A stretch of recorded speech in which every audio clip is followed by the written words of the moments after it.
We had a meeting of the Liberian delegation, Tangaba, Jangaba, all these people. And we said, look, it is time to go to Monrovia and tell President Doe that this thing will not work. He should please leave. We had that meeting because Abbas Bundu, the Secretary General of the ECOWAS at that time, came to us and told us that President Babangida has sent him to Liberia to negotiate with Doe about how to help stop the war, and that Bundu had gone back to President Babangida and told Babangida that there is no need to continue to support Doe because Doe had gone crazy. That was a war propaganda.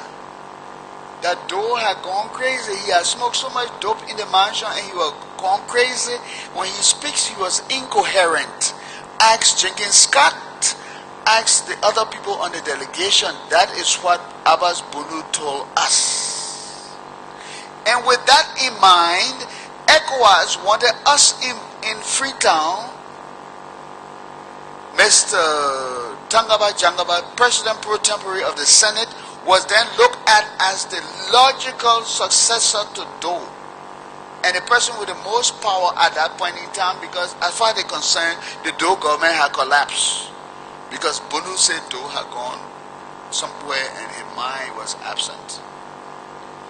Okay, so they wanted Jangaba to look at himself as the power broker, and with that they wanted Jangaba to let Jenkins Scott draft a statement stating that Doe was incapacitated and could no longer be head of state. And with that, then ECOWAS will step in and call for immediate fresh election. We got to tell you the story, man. You don't call me to a place and you want to humbug me. Nobody will humbug me. So, Jangaba met with us. We decided to send a group to Monrovia to talk to Doe. They said, who will carry the message to Doe? We drafted a letter to Doe telling him we wanted to negotiate his terms of resignation. We wanted to negotiate his asylum and everything. So they said, Bala, you speak Crown. So go to Doe, sit down and don't talk English. Talk this thing in Crown. Let him know the game is over, so that he can leave.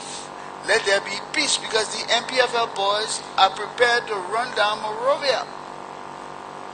Babala said, yes, I would love to go, but you all remember when Oscar Kuya and I told Doe to let us follow some constitutional thing in order to bring this whole crisis to an end. Doe got vexed with us and he told me and Oscar never to go to the mansion unless he invites us there. We said, yes, we remember. He said, but I'm not going to do. He didn't invite me. Why am I going to show up?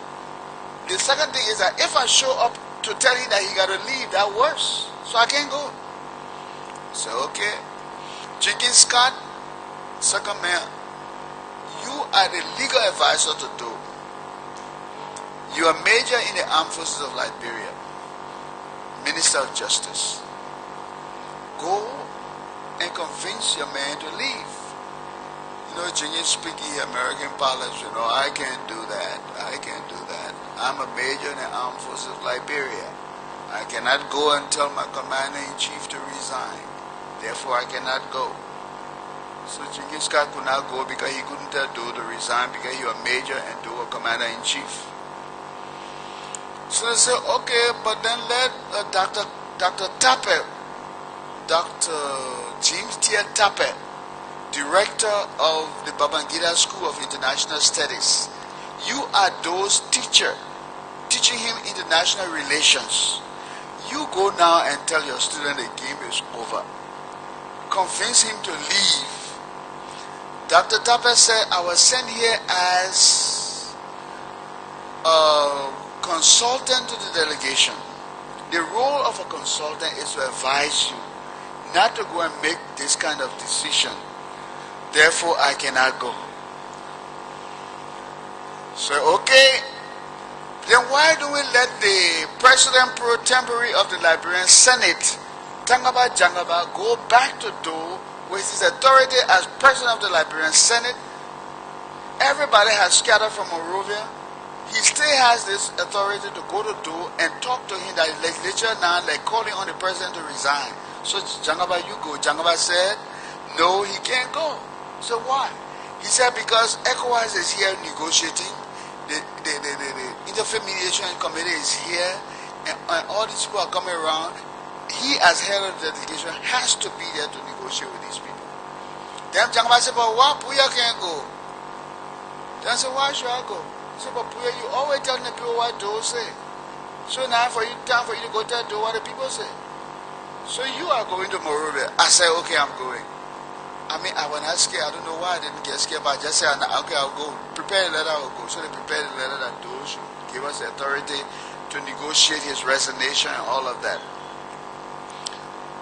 While we're talking, we receive word from the Guinean embassy that the Guinean ambassador wanted to see the delegation urgently.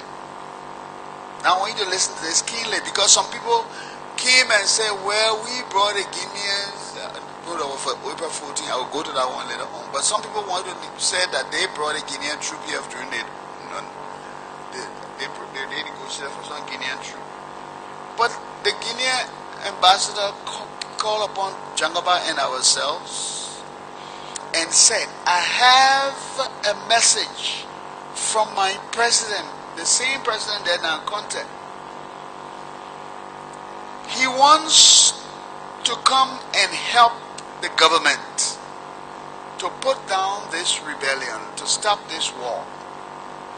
He is aware that there is a treaty between Guinea and Liberia, a mutual defense treaty or pact. And this pact can be invoked by any side.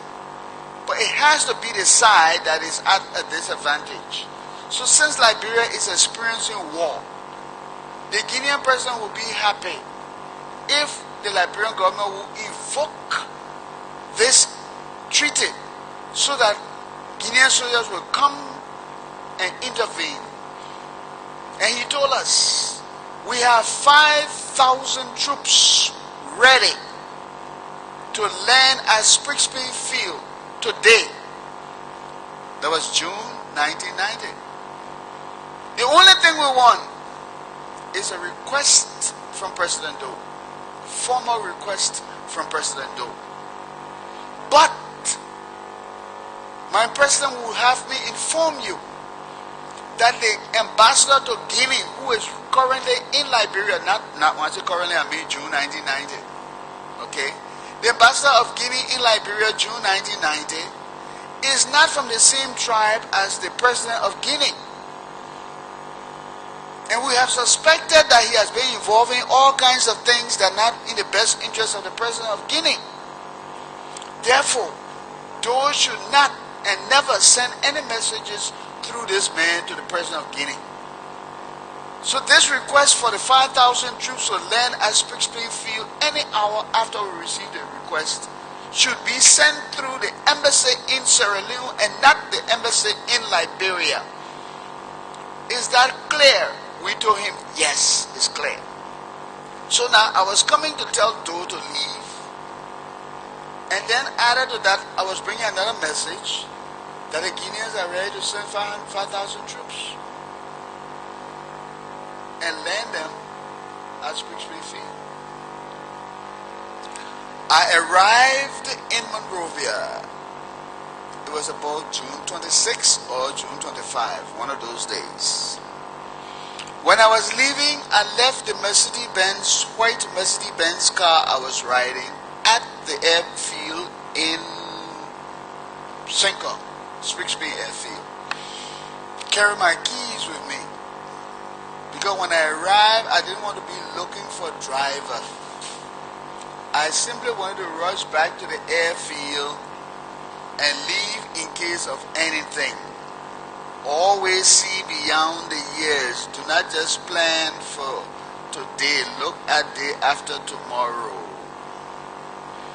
I arrived at the airport, put my keys in the car, warmed it up, and I drove from Springfield in Cinco to the executive mansion. That was the same time that Charles Taylor troops took over Painesville. There was now one car that passed by me on the road, from Springfield to the executive mansion. I brought my glass down. I didn't want any air conditioner. I wanted to experience what was happening. I wanted to hear the talk in the street. People were yelling at me, "You stupid, and where you going? You stupid, why you didn't stay? Where you come by here for?" I didn't know what they were talking about. I didn't stop to ask them. I drove straight to the mansion to see Doe. June 1990. When I got to the mansion and got out of the car and parked it, as I was walking into the front entrance of the mansion on the bridge there, I saw Ambassador Bennett Pearson, Liberian ambassador to the state of Israel.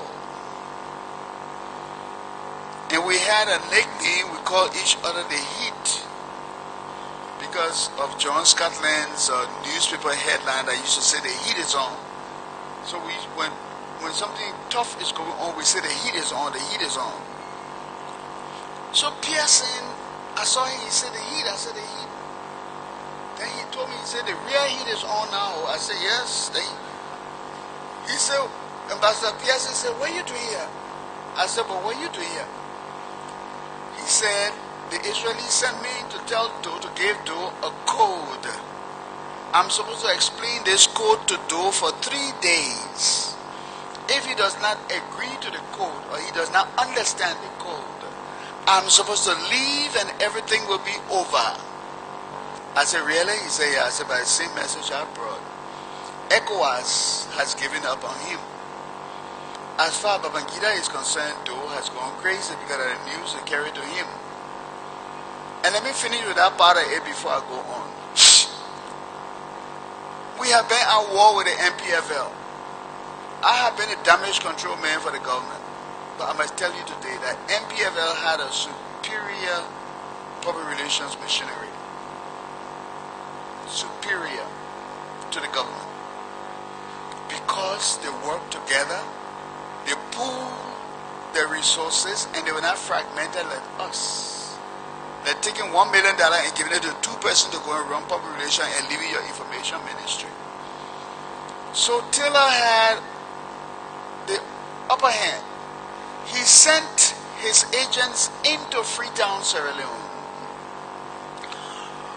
Waldron Greaves and the Mirai brothers went into Freetown, Sierra Leone. And Waldron Greaves was the one who explained the story to me. He came to me and said, "Puya," I said, "Yeah." He said, "We're going to beat your man, we're going to whip his butt." I said, "What do you mean by that?" He said, "Oh man, sit down here."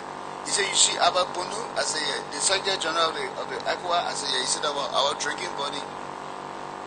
He said, "We came here with cash." He said, "Look at here, the people want to put you out of the hotel, you ain't got money to pay hotel." He said, "We came here with cash. We have paid Abba Bunu's 3 years in advance to rent his house in a compound where he lived. As a result of that, every evening we sit in the yard and we sit together here, our drinking buddy. Anything we tell you, you will do it." And he said, "You know what happened?" I said, "No." He said, "You didn't know that Bundu told Babangida that Doe gone crazy?" I believe him because Bundu told us that Doe was gone crazy. So, those guys convinced the ECOWAS people, and the whole deck was stacked against Doe. The MPFL had a superior coordinated public relations machinery. So, I told Pearson that I had come with a letter from the group signed by everybody in the group, and I have that letter today somewhere on earth, secured. You can come and break into my place. It's not there. You will not find it. My children will get it later on if I do not be there to see it. And that letter said to Doe that it was time for him to leave, and that they had sent me to get information from him to negotiate his term of departure, his asylum, etc., etc., because Bundu had told us that Doe agreed to leave. So Piercing and I went upstairs to Doe. He came with the Israeli formula, the code from the Israelis. And since we're no longer at war and it's not a secret code anymore, the code was, and the code is, a good general knows when to retreat. A good general knows when to retreat. In short, young man, if you leave now, we will bring you back. If you sit there until the enemies are at your doorstep, you will be a sitting duck. There will be nothing we can do to save you. So leave now, because a good general knows when to retreat. I'm giving you all this so you can see what the situation we're in. We say we're fighting war. The chief of staff already said the army can't win a war. The former minister of defense, who is ambassador, comes back to say a good general knows when to retreat. I am giving an order by the Liberian delegation to tell Doe you got to leave. Then I get upstairs and Mr. Charles Julu calls me, and he's in town here. He just got free the other day and he's in town. I don't know where he is, but you can find him. Mr. Charles Julu, the commander of the mansion guard who had been sent to the front, called me in a small room next to the Minister of State office. We usually call that the confessional room. You know, when you go to the church, you go in a small room where you confess to the priest. So we usually say that people come there, you carry the minister of state in there and you talk to him. We call it the confessional room. So General Charles Julu took me into the confessional room and he said, Puya, I said, yeah. He said, you got to talk to the chief. Now everybody wants Puya to talk to the chief. Puya, you got to talk to the chief. I said, what happened? He said, the war not going right. He said, look, my daughter in Boston, every day she calling me crying. The people harassing her because I'm in the war. I participated in the war. The chief taking the money and giving it to all kind of foolish people. They come and say they kill rebel, he just gave them money. The war, how will we win the war and not coordinated? Everybody doing something. The chief want to be commander on the field when he in the house. So you gotta go talk to the chief. Charles Julu told me that. Charles Julu is still alive. All my witnesses are alive. So now here I was from the delegation in Freetown telling Doe to leave. From the Israeli telling him a good general knows when to retreat. And from his strong man Charles Julu begging me to beg the chief to do something. So I'm the big mouth boy who got to talk all these things. And I agreed to talk them. So Piercing went in, saw Doe. I didn't see Piercing again to say when. But Piercing had 3 days to explain his code to Doe. So when he came out of Doe's office, he left the mansion. I didn't see him again. Then time came in for me to go in. I went into President Doe's office. He had on his round red Nigerian cap, red and white t-shirt, his barrow t-shirt, a white short trousers, and he was standing up to meet me. So he shook my hand. He said, my man, what are you saying? I said, yeah. Then he said, you heard how we whipped the people the other day? I said, which people? He said, oh, you didn't hear those foolish people who talk about monkey come down to a demonstrating against me? You were in Freetown, you didn't get the news? I said, no, I didn't get the news. He said, oh, man. We whipped them, we get a soya rotten all around. When they started out fooling them, they whipped them. So he talked. Then he said, what you say? What you came for? I said, I came to see you. He said, for what? I said, for a lot of things. I brought 2 messages for you. One from the Guinean government, one from your own delegation. So One is good news, one is bad news. So what you want to hear first? He said, like, give me the good news. I said, okay. The good news is that the Guinean president wants to help you with 5,000 troops to be landed at Spring Field whenever you request. But he does not want you to send the information through the Guinean embassy in Monrovia because the man there is not his friend. You should send a message through the Guinean embassy in Freetown. I think the man there knew a Hadara or something. That way it can be checked through the diplomatic handbook that the Freetown man name. So if you want him to help, just send the message through the ambassador and the troops will arrive any minute you call for it. He said, okay, what a bad news. I said, well, Abba Bunuto or he came here to see you. He said, yes. I didn't give him the letter. It was in my briefcase. I wanted to know when you deal with damage control, you got to test the water before you drop your net.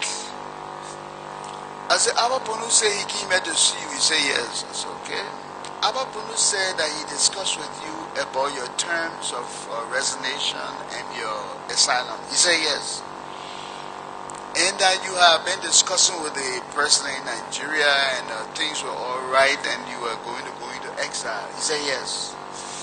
I said, well, the delegation just called me, sent me to find out whether what he told her is true. And if it is true, then you can authorize us to go back and negotiate your terms of resignation and your asylum and all of that. Then he kept quiet. And he looked at me a long time. He said, Puya? I said, yes. He said, who started the war? I said, Charles Taylor. He said, okay, Charles Taylor started the war. Why you can't go tell Taylor to leave? Why you can't tell me to leave? Why you want me to, why you're all against me? Why you want Taylor to, That foolish Gerard man, stupid man like he, Ahmed threw his butt out the other day, the British people had to come and pull him back. Now he chairman of ECOWAS want me to leave. I'm not leaving from here. I will die here. I'm not leaving from here. He said, Puya. I said, yeah. He said, you see those ships behind me? That were the American ships that were on the sea at that time. I said, yes, sir. He said that all I'm waiting for that you see man in this town. I just waiting for the white people to come on show. I will die killing white people. Well, what he might not have known is that those people might have had the ability to hear what he was saying, and he didn't know it. So he was saying, I will die killing white people in this town here. That's why I'm waiting for that nonsense to talking about leaving here. Let them come here, I will deal with them. He quarrel. Then he rang his bell. The minister of state came. He said, send for the Guinean ambassador. I had told him, do not deal with the Guinean ambassador in Monrovia. Deal with the Guinean ambassador in Sierra Leone. But he still sent for the Guinean ambassador in Monrovia. I could have told him, Chief, you are not supposed to deal with the man, you have to deal with the other man. But he was in a rage. And so I was about to speak peace to my soul. I just look. Send for the Guinean ambassador. They sent for the Guinean ambassador. He turned to me, when you going back? I said, I'm going back tomorrow. Okay, I'll see you. I want to shake your hand. No, I want to shake your hand. Get out of my office. I look at him, and my mother taught me how to fix my face in such a way that you are not smiling, you are not frowning. You got a blank face. So I adjusted my blank face, and I walked slowly backwards from him. It's a long way to the door. I walked slowly backwards, kept looking at him because I assumed in my mind that if I turn my back, the guy could think I'm insulting him. And then something will happen.